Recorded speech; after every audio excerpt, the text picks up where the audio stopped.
안녕하세요. 오늘은 클러스터링에 대해 얘기를 해보겠습니다. 클러스터링은 말 그대로 군집을 찾는 문제인데요. 앞서 살펴봤던 클래시피케이션이나 리그레션하고는 다르게 비지도 학습입니다. 클래시피케이션하고 리그레션을 할 때는 이 셋업을 하면서 어떤 열이 타겟인지를 적어주게 되었는데요. 이 군집 문제 같은 경우에는 비지도 학습이기 때문에 따로 타겟을 적어주지 않습니다. 그래서 종종 군집과 분류를 헷갈리시는 분들이 있는데, 분류 같은 경우에는 다 클래스에 해당하는 라벨이 정해져 있고 그 라벨을 맞추는 문제라면, 군집 같은 경우에는 정해진 정답은 없지만 이 군집과 이 군집이 다르다라는 거를 구별해내야 하는 그런 문제들을 뜻합니다. 그래서 군집 문제라는 거는 주어진 데이터의 집합을 유사한 데이터들의 그룹으로 나누는 것이라고 할 수가 있고요. 이 그림에서 보면 지금 군집이 4개로 나누어져 있죠. 그러면 집단 내 동질성, 그러니까 이 데이터 포인트와 이 데이터 포인트는 비슷하다라는 거를 찾아내는 거, 그리고 이 데이터 포인트와 이 데이터 포인트는 다르다, 두 개가 가진 성질의 거리가 멀다라는 이질성을 찾아내는 거, 이렇게 두 가지를 찾아냄으로써 군집을 구별을 하게 됩니다. 그래서 이 두 가지를 구별하는 다양한 알고리즘을 가지고 군집화에 대한 테스트를 해볼 수가 있게 됩니다. 그러면 오늘은 역시 파이캐럿의 이전에는 리그레션과 클래시피케이션이었다면 이번에는 클러스터링이라는 모듈을 이용을 해서 클러스터링 실습을 해보도록 하겠습니다. 오늘은 마이스라는 데이터를 이용을 해볼 거고요. 저 같은 경우는 여기에 프로파일 true를 넣으면 지금 열이 굉장히 많아서 메모리 에러가 나는데, 혹시 가능하신 분들은 해보셔서 데이터를 살펴보시는 것도 좋을 것 같고요. 지금 보면 아이디가 있고 각각 어떤 특징들이 매겨져 있고요. 다 수치형인 것을 알 수가 있네요. 쭉 가다 보면 이 뒤에 뭐 제노타입이나 트리트먼트, 비헤이비어, 클래스 같은 경우에는 이제 카테고리컬 변수가 될 것 같고요. 전체적인 쉐입을 살펴보면 1080개 행에 82개의 변수로 이루어져 있는 것을 알 수가 있네요. 변수가 꽤 많은 편이지만 카테고리컬 변수가 많지는 않아서 원핫 인코딩을 하더라도 열이 많이 늘어나지는 않을 것으로 보이네요. 네, 그러면 실습을 하기에 앞서서 마지막에 테스트를 위해서 데이터를 분리를 해볼 텐데요. 사실 클러스터링은 이 과정을 거치지 않고 모든 데이터를 다 사용해서 군집을 나누는 게 좋을 수도 있습니다. 왜냐하면 비지도 학습이기 때문에 맨 마지막에 클러스터링 결과를 특정 수치로 확인하기 어려운 경우가 있기 때문인데요. 그렇지만 지금은 결과를 어떻게 산출해 주는지 보여주기 위해서 테스트 셋을 분리를 해보도록 하겠습니다. 95%를 프랙션으로 해서 분리를 했고, 모델링에 1026개, 그리고 테스트에 54개를 사용을 해보겠습니다. 자, 그리고 셋업을 해볼 텐데요. 이제 앞에서 클러스터링과 리그레션 과정을 거쳤기 때문에 이 셋업을 하고 모델링을 하고 아날라이즈, 분석하는 과정은 다들 익숙하실 거라 생각이 됩니다. 네, 이렇게 다 확인을 할 수가 있고요. 저희가 지정했던 이만큼이 카테고리컬인 걸 볼 수가 있고, 아까 말씀드렸듯이 따로 타겟을 지정하지 않는 것을 확인을 하실 수가 있습니다. 그리고 뉴메릭 변수들이 많기 때문에 각 뉴메릭 변수들을 노멀라이즈 하기 위해 true라고 두었고, 마우스 ID 같은 경우에는 각 레코드를 구별하는 인자이기 때문에 이 피처는 학습에 사용하지 않도록 ignore 피처를 주었습니다. 네, 그러면 엔터를 치면 이렇게 전 처리가 완료가 되고요. 이제 모델을 학습하고 적용하는 과정을 해볼 텐데요. 이전에 클래시피케이션과 리그레션은 각 모델을 비교하는 과정이 있었습니다. compare models라는 함수가 있었던 게 기억이 나시죠? 그렇지만 클러스터링 같은 경우에는 각 모델을 비교하는 게 약간의 주관적인 관점이 들어갈 수 있고, 수치가 모든 것을 말해주지 않기 때문에 말 그대로 비지도 학습이라서 수치로 모든 것을 판단할 수는 없기 때문에 compare models를 따로 제공하지 않는 것으로 보입니다. 그래서 models를 추출을 해보면 이러한 모델들을 사용할 수 있다고 나오는데요. 이 모델들에 대해서 우리가 간단히 보고 넘어가야겠죠. 클러스터링 하면 가장 대표적으로 떠오르는 모델은 K-means 클러스터링입니다. K개의 데이터 중심을 기반으로 K개의 클러스터를 생성을 하는데요. 이 K개를 우리가 지정을 해주게 됩니다. 파이캐럿 같은 경우에는 기본이 4개로 되어 있고, 이렇게 별도로 지정하지 않을 경우에는 4개의 클러스터를 생성을 하게 됩니다. 초기에 랜덤하게 중심을 선택을 합니다. 이 그림에서 보면 지금 여기가 초기 점이 되겠는데요. K를 2로 두게 되면 이렇게 초기 두 개의 중심을 랜덤으로 선택을 하게 됩니다. 그러면 이 데이터 포인트에서 이 데이터 포인트에 가까운 점들은 이쪽 클러스터에 할당이 되고요. 이 데이터 포인트에 가까운 점들은 이쪽 클러스터에 할당이 됩니다. 그러면 클러스터 경계가 이렇게 생성이 되었죠. 그 다음에 이 데이터 포인트들의 중심으로 점을 이동을 시킵니다. 그러면 이렇게 가운데로 들어오게 되겠죠. 그럼 다시 이동한 중심을 바탕으로 또 가까운 데이터 포인트들을 찾습니다. 그러면 아까 여기에서는 노란색이었던 점들이 지금은 빨간색으로 바뀐 것을 볼 수가 있죠. 그래서 또다시 이렇게 클러스터 경계가 생성이 되고요. 이런 식으로 과정을 계속 반복하다가 더 이상 중심점을 움직일 필요가 없고 데이터 포인트들이 바뀌지 않을 때 이 클러스터링 알고리즘이 멈추게 됩니다. 굉장히 심플하고도 직관적인 방법입니다. K-민즈 클러스터링 대신에 K-모두스 클러스터링이라는 방법도 있는데 여기에서는 이 중심점을 갖는데 평균을 사용했다면 여기에서는 모드, 중심점을 찾는데 최빈값을 활용하게 됩니다. 그래서 범주형 자료에도 잘 적용할 수 있는 클러스터링 기법이 돼요. 아까 여기 데이터에서 우리 같은 경우에는 뉴메릭 변수들이 굉장히 많았죠. 그런데 만약에 카테고리컬 변수들이 더 많고 차지하는 비중이 높다면 이 K-모두스 클러스터링이 더 효과가 좋을 때도 있다라고 알아주시면 되겠습니다. AP라고 불리는 이 어피니티 프로퍼게이션이라는 알고리즘은 이 데이터 포인트별로 자신을 대표할 데이터를 선택을 하고 특정 데이터 포인트가 자기 자신을 대표 데이터로 선택을 하게 되면 해당 클러스터의 중심이 되는 알고리즘입니다. 그러니까 이 각각의 데이터 포인트별로 자기 자신을 대표할 데이터를 선택을 하게 됩니다. 뭐 이 데이터 같은 경우에는 이 데이터를 선택을 할 수도 있는 거고 이 데이터 포인트는 이 데이터 포인트를 선택을 할 수도 있는 거죠. 이렇게 선택을 하다 보면 이 데이터가 이 데이터를 대표라고 선택을 했을 때 이 데이터가 만약에 이 데이터를 대표라고 선택을 하면 이렇게 흡수가 되고 이런 식으로 하면서 최종 중심점을 찾아가게 되는 그런 알고리즘이라고 보시면 되겠습니다. 민 쉬프트 클러스터링 같은 경우에는 각 데이터를 밀도를 기준으로 밀도가 높은 쪽으로, 그러니까 분포에서 중심에 가까운 쪽으로 이동을 시키는 거예요. 그래서 최빈값이 있는 쪽으로 이동을 시키게 되는데요. 결국은 데이터가 가장 많이 등장하는 쪽으로 데이터 포인트들을 이동을 시켜서 군집을 만드는 겁니다. 만약에 이렇게 생긴 데이터 분포가 있다라고 하면 이 데이터들은 지금 여기가 밀도가 가장 높은 점, 그리고 여기가 밀도가 높고 여기가 밀도가 높게 되겠죠. 그러면 밀도가 높은 쪽으로 데이터 포인트들을 이동시키면 이만큼은 이쪽 군집이 되겠죠. 그리고 여기도 이동을 시키면 이만큼은 이쪽 군집이 되게 됩니다. 이 포인트도 마찬가지로 이 포인트 기준에서 보면 이쪽이 밀도가 높다라고 하면 이쪽으로 이동을 할 수도 있고 이쪽이 밀도가 높다 하면 이쪽으로 이동을 할 수도 있겠죠.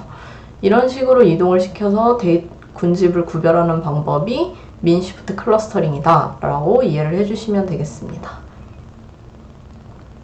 다음 살펴볼 알고리즘은 스펙트럴 클러스터링인데 각 데이터 포인트 사이에 선을 연결하고 유사도에 따라 선의 가중치를 부여하는 방식입니다.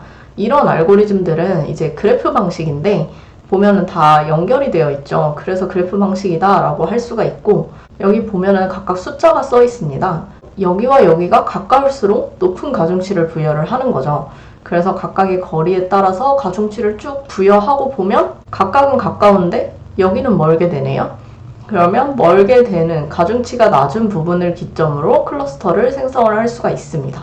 이 알고리즘은 성능이 안 좋을 때도 있는데 뭐 예를 들어서 갑자기 이쪽이 분명히 이 두 가지가 극명하게 갈리는데도 불구하고 여기가 뭐 갑자기 가중치가 너무 낮아버린다 라고 하면 이런 식으로 잘리는 경우도 있거든요. 그러면 이제 그럴 때는 다른 알고리즘을 사용을 해주는 게 좋습니다. 이 어글로메러티브 클러스터링 같은 경우에는 초기에 각 데이터 포인트가 각각 자기 자신이 하나의 군집이 됩니다. 그리고 가까운 두 클러스터를 합쳐가면서 지정한 개수의 최종 클러스터가 생성될 때까지 반복하는 알고리즘인데요. 이 그림에서 보시면 각각으로 처음에 시작을 했다가 이렇게 주변에 하나 둘씩 뭉쳐가게 됩니다. 그러면 각각 옆에 있는 데이터 포인트들하고 뭉쳐가게 되면서 병합을 하게 되고 그러면 나중에는 최종적으로 3개를 생성하자고 했다라고 하면 이렇게 3개의 클러스터가 생성이 되는 방식이죠. 그래서 이 어글로메터리 클러스터링은 하이에라키컬 계층적 클러스터링이라고도 합니다. 다음은 DB스캔이라는 방식인데요. 이름에서도 나와 있듯이 덴시티, 밀도를 기반으로 하는 클러스터링 기법입니다. 차근차근 살펴보면 특정 데이터 포인트, 이걸 코어 포인트라고 하는데요. 이 P를 기준으로 특정 반경, 이 반경 내에 점이 지정한 개수 이상 있으면 이거를 하나의 군집으로 판단을 합니다. 이런 식으로 계속 군집을 만들어 나가는데 특정 점을 코어 포인트로 잡고 이 반경을 계산을 했는데 이 안에 포함되는 개수가 m개 미만이고 이 안에 포함된 점들이 이미 타 군집에 포함이 되어 있는 경우에는 이 점을 보더 포인트, 경계점으로 판단을 합니다. 그러면 결국 이 점은 이 군집의 경계점이 되는 거죠. 그리고 이 하나의 군집을 설정할 때 이 중심점이 이 다른 군집에 포함되어 버렸기 때문에 이제 이 군집은 하나의 군집으로 통합이 되게 됩니다. 이렇게 하다 보면 이 DB스캔이라는 알고리즘에서는 어떤 군집에서도 속하지 않는 이 노이즈 포인트가 생깁니다. 그래서 이 DB스캔의 가장 큰 장점은 클러스터의 수를 지정하지 않아도 된다는 건데요. 우리가 앞쪽에서 살펴본 다양한 알고리즘은 우리가 몇 개의 클러스터를 찾아낼 건지 지정을 해줬어야 됐는데 지정을 해주지 않아도 본인이 알아서 이렇게 모양을 찾습니다. 그래서 원형이 아니더라도 군집을 잘 찾아내는 그런 특징이 있고요. 대신에 이렇게 모든 포인트들을 다 이 해당 군집에 포함을 시켜주지 않기 때문에 특정 군집에 속하지 않는 이런 데이터 포인트들이 생기는 게 단점이다 라고 생각을 할 수가 있습니다. 이 옵틱스 클러스터링 같은 경우에는 아이디어 자체는 앞쪽에서 설명드린 DB스캔과 굉장히 비슷합니다. DB스캔에서는 일정 개수 m개를 지정을 하기 때문에 반경 내에 m개 이상이 있어야 군집으로 묶이는데요. 그러면 이 뭉쳐있는 클러스터가 다 일정 밀도 이상을 가져야 된다는 이야기인 건데, 그래서 다양한 밀도를 가질 경우에는, 그러니까 어디는 뭉쳐있고 어디는 흩어져 있고 이럴 경우에는 군집을 찾아내지 못하는 단점이 있습니다. 그런 단점을 보완해낸 게 옵틱스 클러스터링이다, 이 정도만 알아두시면 되겠습니다. 벌지 클러스터링은 이 군집화를 하는데 트리 알고리즘을 사용하는 클러스터링 기법입니다. 그래서 여기 보시면 이 루트가 있으면 루트에서부터 이제 분리를 시작을 하는데 먼저 클러스터를 분리를 해내고 LN2를 분리를 해내고 LN3를 분리를 해내고 그럼 그 안에서 또 클러스터를 분리를 해내는 그런 방식으로 트리 형태로 쭉 분류가 되는 그런 방식입니다. 여기서 이제 여러 가지 제약을 둘 수가 있는데 리프 노드의 수를 제약을 하거나 부모 노드, 그러니까 이렇게 생성되는 부모 노드의 수를 제한을 하면 트리가 다른 모양으로 생성을 될 수가 있겠죠. 예를 들어서 리프 노드가 3개를 넘을 수 없다 라고 이렇게 지정을 해버리면 여기에서는 LN1에서 나오는 군집이 이렇게 4개가 있었는데 3개를 넘을 수 없다 라고 하면 이제 2개 이하가 되어야 되겠죠. 그러면 이 2개를 통째로 분리를 해서 부모 노드를 하나 더 만들고 이렇게 자식 노드가, 리프 노드가 2개씩 되게 이런 식으로 분리를 하게 되겠죠. 그러면 이제 최종 군집은 이만큼이 나오게 될 겁니다. 그래서 이 모델들 중에서 대표적으로 클러스터링에 많이 쓰이는 K-민즈를 생성을 해보면 이렇게 여러 가지 지표들이 나오게 되는데요. 이 지표들에 대해서도 한번 얘기를 해보고 넘어가도록 하겠습니다. 이 실루엣 같은 경우에는 클러스터링에서 많이 사용되는 지표입니다. 실루엣 스코어는 군집 간의 거리는 멀고 군집 내 데이터 포인트 간의 거리는 가깝게 그 정도가 잘 되었는지, 잘 분리가 되었는지를 평가하는 지표입니다. 그래서 맨 앞에서 설명드린 클러스터링의 개념을 잘 반영하고 있는 지표다라고 생각을 해주시면 되고 0에서 1 사이 값으로 표현이 되고 1에 가까울수록 좋습니다. 다른 지표들도 조금씩 살펴보면 이 칼린스키 하라바즈 인덱스 같은 경우에는 베리언스 레시오라고도 불리는데 클러스터 간 거리 평균과 클러스터 내 거리 평균의 비율을 뜻합니다. 클러스터 간 거리라는 거는 이 클러스터의 중심과 이 클러스터 중심과의 거리를 얘기를 하는 거고요. 그 다음에 클러스터 내의 각 데이터 포인트와의 거리의 평균을 내서 계산을 하면 이 비율이 높을수록, 그러니까 클러스터 간 거리는 멀고 클러스터 내의 거리는 가까울수록 군집화가 잘 되었다고 판단하는 지표입니다. 그래서 보통은 이렇게 100단위가 나오게 되고 이 수치가 높을수록 좋은 것이다 라고 기억을 해주시면 되겠고요. 이 데이비스 볼딩 같은 경우에는 그냥 간단하게 식을 적어 놓았는데 이 군집의 크기를 고려하게 됩니다.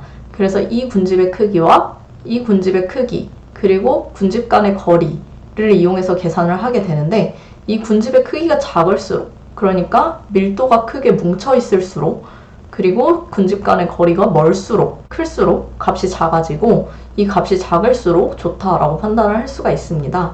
그래서 여기 데이비스 볼딩 지표 같은 경우에는 이렇게 숫자가 나오게 되고 그 수치가 작을수록 좋다라고 생각을 해주시면 되겠고요. 이 뒤에 세 가지 같은 경우에는 정답이 정해져 있는 경우에 쓸 수 있는 지표라서 지금은 정답을 지정하지 않았기 때문에 이렇게 수치가 모두 0으로 나오고 있는데 간단하게만 살펴보면 이 호모지니어티, 동질성 같은 경우에는 정답을 이미 알고 있을 때 이 안에 있는 데이터 포인트는 이 군집을 뜻하고 이 데이터 포인트는 이 군집을 가리키고 이 데이터 포인트는 이 군집을 가리킨다. 정확하게 모두 분리가 되어 있다라고 하면 1이고 그 반대로 다 각각 정답은 원래 다른 군집이더라. 이 데이터 포인트는 이 군집인데 여기라고 하더라. 결과가 나오면 이제 0점이 되게 되는 거죠. 그래서 1일수록 좋은 지표이고요. 랜드 인덱스 같은 경우에는 가능한 모든 군집 쌍 조합을 찾는데요.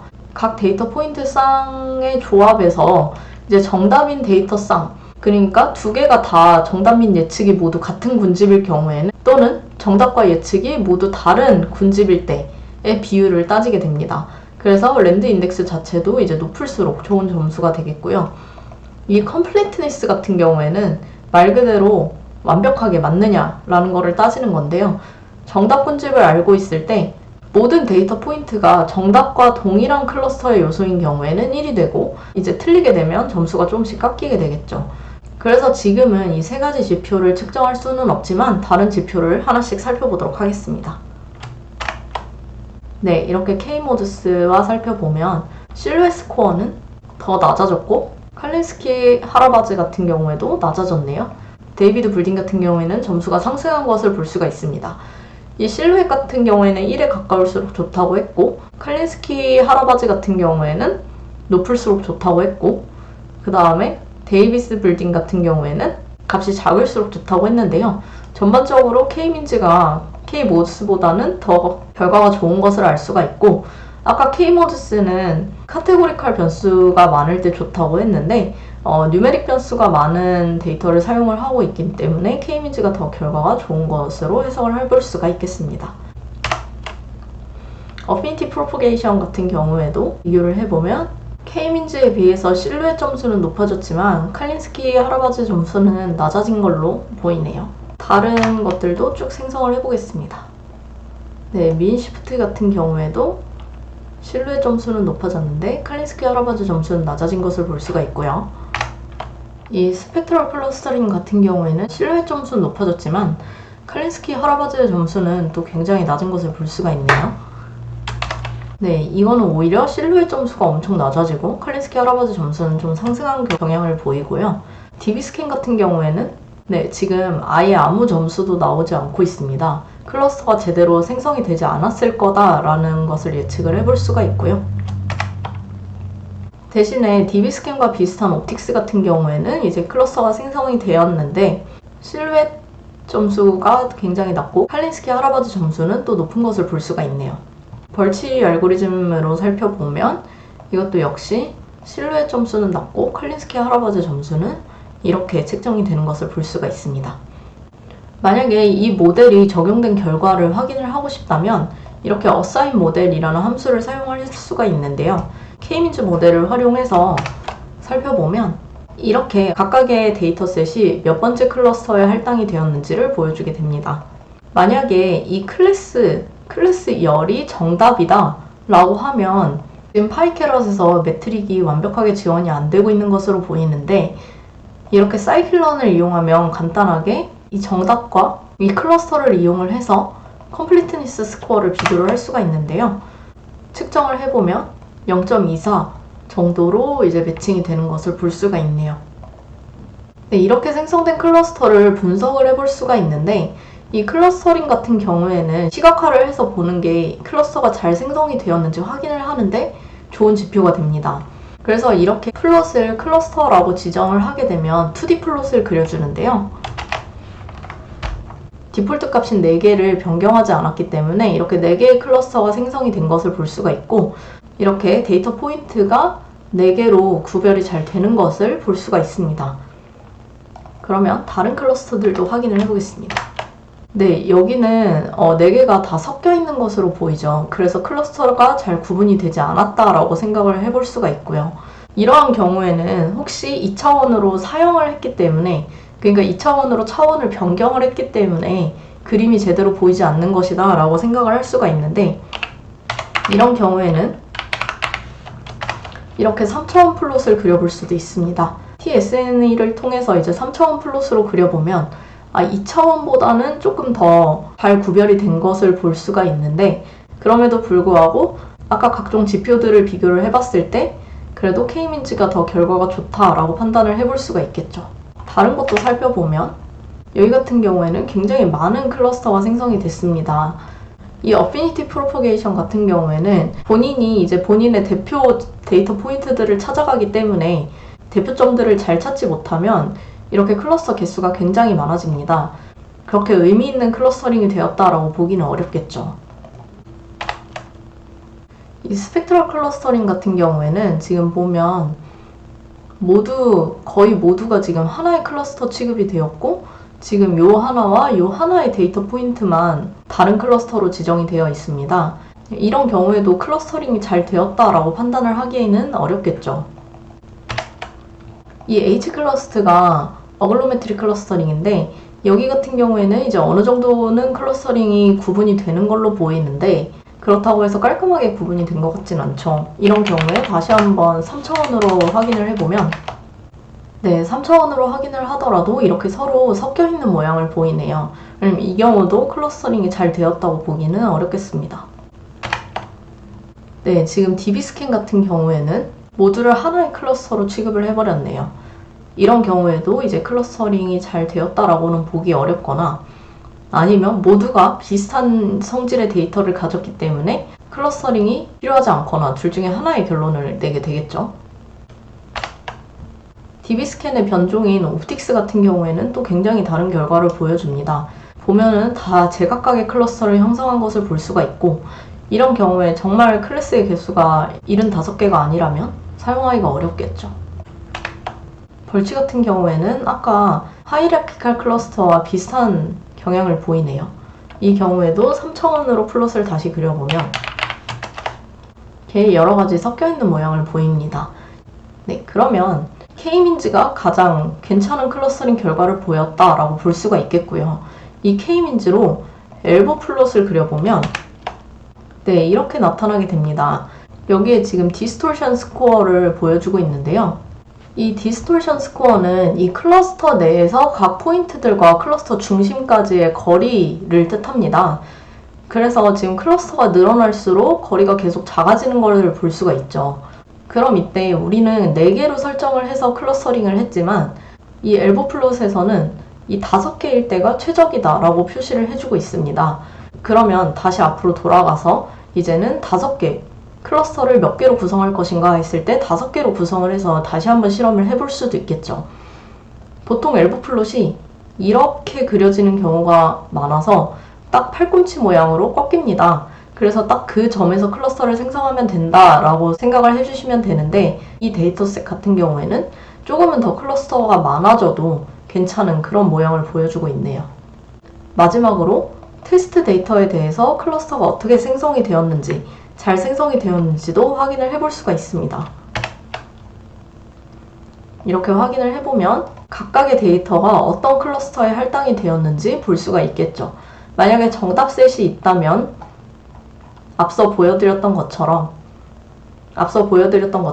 이렇게 체킹을 해볼 수도 있을 거고요.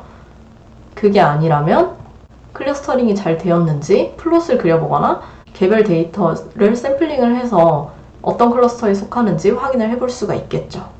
이렇게 파이캐럿으로 클러스터링을 하는 방법에 대해서 알아보았고, 다음 시간에는 이상감지에 대해서 알아보도록 하겠습니다.